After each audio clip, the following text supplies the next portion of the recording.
नुसत्या 20 लाखाचं व्याज येणं बाकी आहे. मार्केटमध्ये आपली बरीच मुद्दल अडकून पडली आहे आणि हे लोक आणखीन उचल मागताय. नवीन लोकांना आणखीन उचल द्यायची कशी?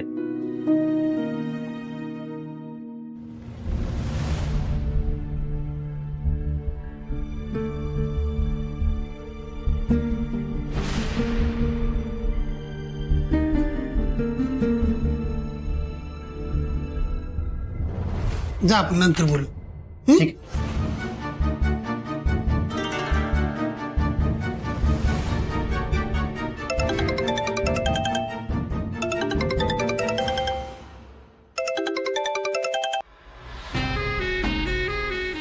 बोलो ऋषा.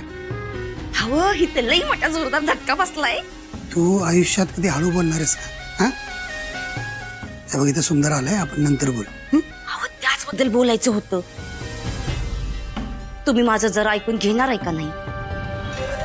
अंग धुवायला मिळेना साबण आणि म्हणतोय माझा बैल गाभण. असं करून कसं चालेल सांगा बरं. आता तूच लांबड लावतेस ना. बोल की पटकन काय झालंय? अहो अक्षराने नोकरीवर पाणी सोडलं. म्हणजे हो म्हणजे काय, नोकरी सोडली तिनं.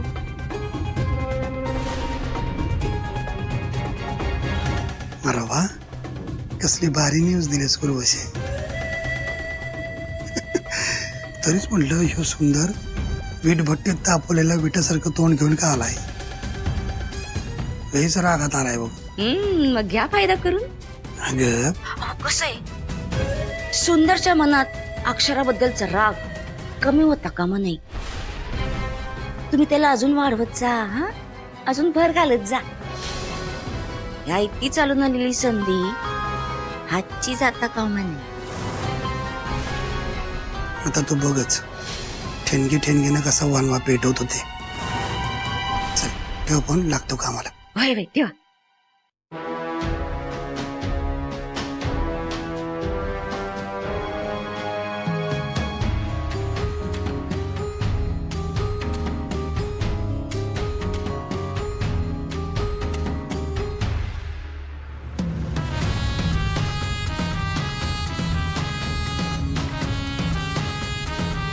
सुंदर, अक्षरानं नोकरी सोडली वय?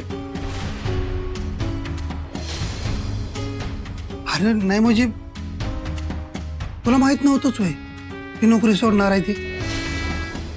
तिनं IPS व्हावं हे काय तिच्या एकटीचं स्वप्न नव्हतं बघ. तुमच्या दोघांचं स्वप्न होतं रे. किती खस्ता खाल्ल्याला का तो, काय काय नाही गेलं त्यासाठी.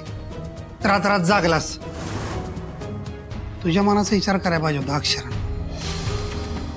निदान एकदा तरी तुला सांगून बघायचं. काही न सांगता असा तडकाफडकी निर्णय घेतं का कोणी?